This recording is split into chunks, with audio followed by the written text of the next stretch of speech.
Hey guys, John, small town, small time bookseller, here to let you in a little secret. I sold some books, and I'm going to tell you about them in just a moment. So stick around for that, because that's what I do. I sit here in my little hovel and sell books on eBay, and come here and tell you all about them. That's my life.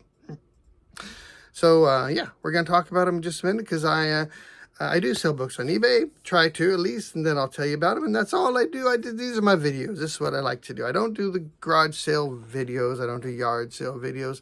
I don't do GoPros, you know, at the Goodwill bins, looking at my hands like a few vain words from a book. That rise like a mist and veil her whose voice has hushed the heart of earth into ineffable calm. Not these hands. No, no, no. So I'm just going to tell you what I sold. We're going to get into it. There's not a lot of fluff and magic today. I know if you're looking for the magic, it's not going to be here today. And I'm just going to do it because we had a total of 39 sales I got to get through. So we need to do some quick, rapid fire kind of action here. And those are 33 books and 6 not-a-books. And there was a really good book sale right at the end that you'll be thrilled to find out about. So we're going to get into it, okay? You ready for this? I think I'm ready for this. This is going to cover March 16th through March 31st. So the second half of March. And it'll cover, like, all those sales happened in that time period. So my books, just in case you're new here, I get the vast majority of my books at the Goodwill bins up in Houston. They have them for $3 for $1. There's also an Amazon return store in Lake Jackson that has been hit and miss lately. I haven't gotten nearly as many books from there as I used to. They've kind of stopped carrying a lot of books. But, you know, I still get some from there occasionally, plus every once in a while, other thrift stores in the area. But the vast majority do come from the Goodwill bins for 33 cents. And, all right, let's get into it. So, first off, we have this one, Light Thickens. It's a vintage book, and I never list anything for under $10. Sometimes the ones that are listed for $10, I'll send out an offer at $9. This had been sitting for a while and hadn't had many watchers or views or anything. So when somebody sent me an offer for $7.50, I decided to take it. Next on, this is something I've been selling, you know, for about a year probably now. I got a whole bunch of these Q-Link SIM cards. And in this time period, I actually sold 3 of them. So, yeah, they're still selling at $7.75 each. That was the one that I do free shipping on. So I'm only making $3 or $4 a piece, maybe $3, whatever. Not a lot, but, you know, I've had like 80 of them at one time or something like that. I don't remember how many I had. And then here's another one that's sat for a long, long time. This is The Future of the City, which sold for $9. And then we have a vintage Crime and Punishment that sold for $9 as well. And so a lot of those older 1940s, 50s, Everyman's Library, books like that, they will sell, but not for very much money. So you get into some Easton Press, really nice kind of books. Those will sell for good money, but the Everyman's Library or the Harvard Classics, things like that, they'll sell, but don't expect to make much more than $10 to $20. So, and then we moving on to a life recovery guide for spouses. So anything related to recovery, grief counseling, addiction, anything along those lines is always something good to look up. That one sold for $10. The next one, a haiku book sold. It sat and waited till now. I got $10. Moving on, we have The Best of Me, another fiction book, sold for $10. And then this is an older one. This is from the 60s, The Rothschilds, sold for $10 as well. And then we have another medical book, Ulcerative Colitis, Comprehensive Diet, sold for $10. Okay, so now we're out of the $10 books. Moving on up. Another fiction one. I usually don't sell a lot of fiction, but I sold this one, Snow, Country, and Thousand Cranes, sold for 11 bucks. And then this is kind of a fun one, 1929 copy of Bambi, 12 bucks. It's surprising how little value really old copies of really famous books can sometimes have. I had I forget when, early 1900s copy of Robin Hood. It was in terrible condition, so I didn't even put it up for sale. But when I looked it up just to see how much it would have been worth, 10 bucks at the most. So it's always surprising me. So a 1929 copy of Bambi, I thought, would sell for more, but it just doesn't, for whatever reason. But religion is another category that does sell a lot. And so this is Rethinking Mary in the New Testament, and that sold for $12. And we'll keep going here. System Design Interview sold for 15 bucks as well. And then this one, so this is the CPT 2021 Professional Edition by the American Medical Association, and that sold for 15 bucks. I had that one up for like 45, and then I realized it's 2021, and now we're in like, I don't know, 2023 or something. So I put the price down quite a bit, and it did sell. The Airman Knowledge Testing Supplement sold for $15. And then this is a fun one, 1967 copy of Classical Electrodynamics, sold for $18.89. Must have been an offer of something. And then we have our first, including the Simlink, this is our second Not a Book, a DVD called The Shield Around the K. I think this had something to do with punk rock or something. That topic I thought would sell quicker than it did. This sat on the shelf right there for a long time, like well over a year I had this, and it finally did sell. $19.50 though. Cookbooks, a lot of cookbooks. I've got at least 2 on this list today, and this is one that I've sold before. This is the Betty Crocker's New Dinner for Two. This one is in pretty good condition, and it sold for $20. The other one that I'd sold some time ago was in not as good a condition, and it sold for less. But if you see this, the Betty Crocker's New Dinner for Two, it'll sell. Like I say, I've sold a couple of those. And then we have the Microwave Power Engineering Volume 1, sold for $20. So you might notice these vintage science, medical, once they get back into the 60s, they become very collectible. So things that are in from the early 2000s and 90s, often they're just out of date. 80s also.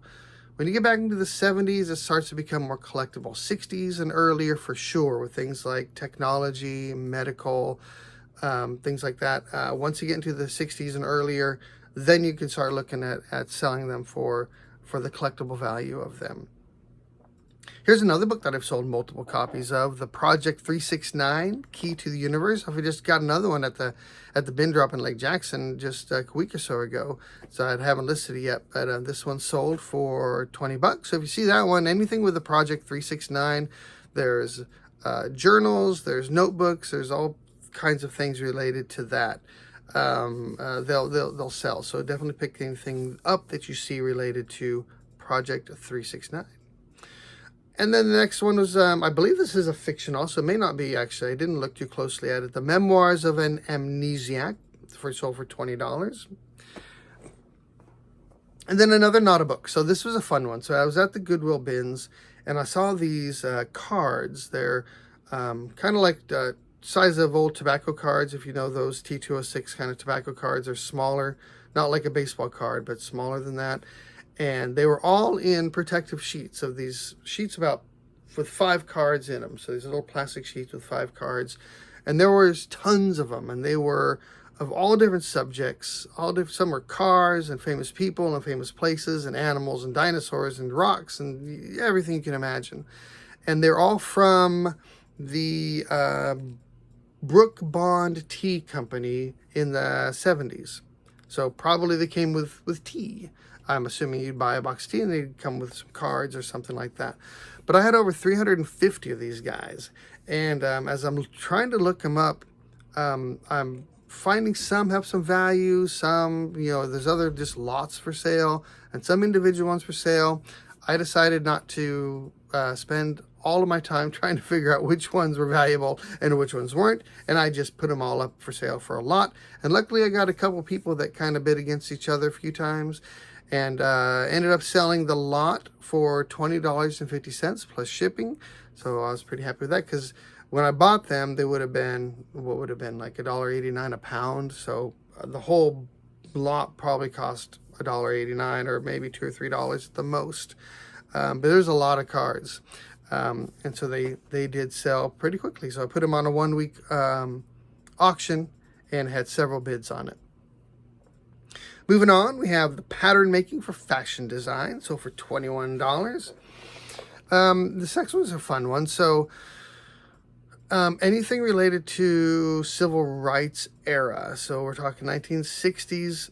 This was, I didn't write down the year when this was, but this was the Freedom Ways Quarterly Review. And this was a special issue on W.B. Du Bois. And so I thought it had some interest. It wasn't in the greatest condition, but because of the subject matter, I thought it would sell. So I did for $22. I've picked up other books, other magazines that are to do with dealing with African American history and civil rights era in the 60s, things like that, that definitely have a good sell-through rate. So anything along those lines I definitely would pick up. And also here comes another religious one, religious school books. I have a couple on this list. This is the Rod and Staff Grade 10 World Geography. So this is World Geography for a religious school, and it sold for $22. And then this guy, I have sold so many books of Spurgeon and his sermons. So this is Spurgeon's Sermons, Volume 3, sold for $22.50. I sell every time I pick one of these books up. I see something of his, I pick it up, and it sells. I'm amazed at how often I sell books by Spurgeon. And also this next one too, Dr. Sebi. I need to find out more about Dr. Sebi. This is the Dr. Sebi Bible, 10 books in one, sold for $23. I have sold several Dr. Sebi books about healthy living, recipes, things like that. But if you see Dr. Sebi, pick it up as well. Moving on, we have the Diaries of John Gregory Bourke, Volume 3, sold for $25. That one sat for quite a while. I did drop the price on that a few times. And then a textbook, Developmental Psychology, sold for $25. If you've been watching my videos very often, you know that I had a large lot of military aircraft books that have sold very well over the past year or so.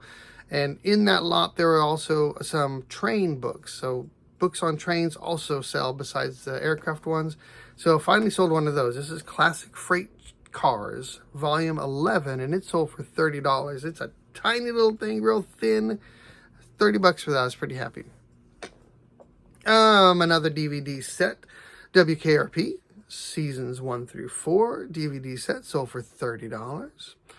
And then, moving on, we have Mergers, Acquisitions, and Buyouts, Volume 5, sold for $39. All right, moving up in value here, getting close to the big ones. Another study guide. This is the RX Prep 2022 NAPLEX, Naplex. Probably if you're doing it, you're sitting there going like, it's called the Naplex, man. But it's course book, sold for $40. I think that one went to Canada. And then here's the other religious one. So this is the Knotgrass. I think that's the publisher. Is From Adam to Us, sold for $42. And then another cookbook. This is definitely one you want to look for. The Alice Bradley Menu Cookbook. This is a 1944-45 World War II era cookbook, sold for $45. You get this guy in some better condition than mine, it can bring even more money. So mine was not in that good a condition, and it sold for $45. And then we have the Diagnostic and Statistical Manual of Mental Disorders, sold for $60. And that brings me to my big sale of the video here. We have the Serious Mystery from 1976, which sold for $100. Woohoo! So this one is kind of confusing. When I looked it up, I saw a lot of reprints, and so that's always a good sign if you have an original of something that gets reprinted a lot. But then when I tried to find ones from 1976 like mine were, and there's a lot of them that look exactly like this in the picture, but they're paperback. And mine was a hardback. And I had a hard time finding other hardbacks. If you look right now, I did right before I started this video, there aren't any for sale. There's 2 that sold. Mine, which I had originally listed for like $175, and I got an offer for $100, so I took it. And there's another one that's in much worse condition that sold for $40. But there aren't any more for sale. So if you find this one, The Serious Mystery, it's a St. Martin's Press, I think, from 1976, a hardcover version. Pick it up. It's going to make you some good money. All right, so that's all I got. That went a lot faster than I thought it would, so I didn't plan anything else. Yeah, I got really nothing to show. Sorry. But those books, so I had 33 books, which sold for $770.89, which is a $23.36 average. There's a lot of little $10 books in there, so it kind of brought the average down. But still, so it wasn't quite up to my $25, which is my goal. Completely arbitrary, made up number that I figured $25 is a good goal to have. And sometimes I hit it and often I don't. But my Nada books, that's where the key was. So I had 6 Nada books, so 3 of those Q-Link cards, and then the DVD, the T cards, and then the other DVD set. Sold for $93.25, which came out to, you guessed it, $15.54. Right on the nose. Nailed it. Oh, yeah. So together that's like $864, which is pretty good for half a month, you know. Obviously that's then I also charge for shipping, so you know that's a pretty good amount there. That's before fees and all that, so what they actually sold for, so you can kind of figure in how much profit I'm actually making. But not bad for half a month for something I do pretty darn part-time. So I am going to leave it at that. I don't think there's anything else I need to say. I hope you enjoyed the video and learned something. I hope you find some of these books so you can go out and get them yourself and sell them in your own little hovel at home and talk about it to, you know, curtains and things like that. And so you take it easy. Hope you're just selling the heck out of stuff. And I hope to see you sooner rather than later. Adios.